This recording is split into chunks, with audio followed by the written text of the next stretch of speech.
Et dis-moi, oncle Michel, il faut absolument que je t'emmène voir les mines d'argent à Mel. Tu savais, toi, qu'on créait des pièces de monnaie en Deux-Sèvres sous Charlemagne? Bah, bien sûr que je le savais, mon neveu. Et d'ailleurs, bien avant Mel, on battait monnaie aussi chez nous.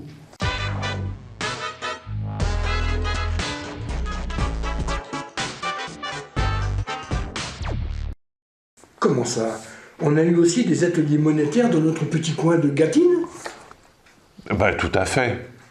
À la période des rois mérovingiens, du 5e au 8e siècle, pour t'aider à te situer dans la frise historique, c'est le moment des rois Clovis, Charles Martel ou encore Pépin le Bref.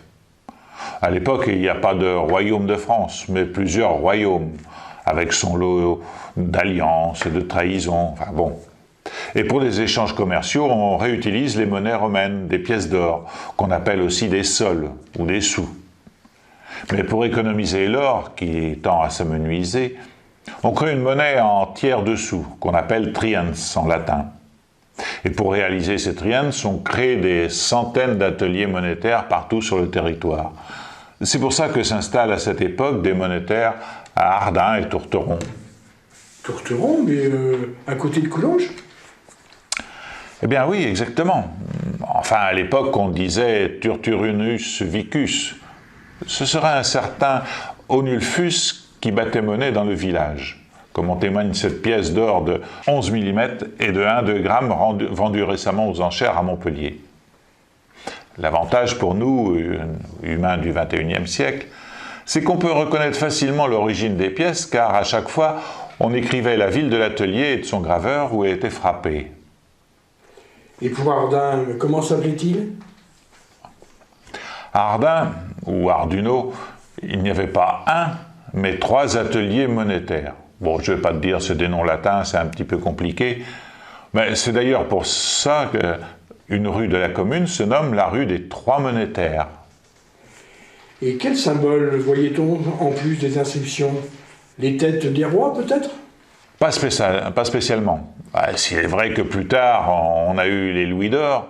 Sous les mérovingiens, les triens abordent des bustes masculins, parfois des enseignes militaires ou encore une croix. Et c'est après alors que l'atelier de Mel a ouvert? Eh bien, c'est presque ça. Les ateliers d'Ardin et de Tourteron s'arrêtent à l'avènement de la dynastie carolingienne après l'an 800. À cette période, il y a si peu d'or qu'il ne se frappe plus que de la monnaie d'argent. D'où le développement de Mel. N'oublions pas que d'autres ateliers monétaires étaient installés en Deux-Sèvres, comme à Thouars, Parthenay, et peut-être même à Courçay. Courçay, c'est de la commune de Villiers-en-Plaine, Faye, Saint-Maxir. Mais aujourd'hui, où est-ce qu'on peut voir nos monnaies locales? Ouais, comme tu t'en doutes, du fait de leur ancienneté et de leur matière, elles sont rares à retrouver. Les quelques pièces qui nous restent font aujourd'hui le bonheur des numismates, des collectionneurs de monnaie ancienne.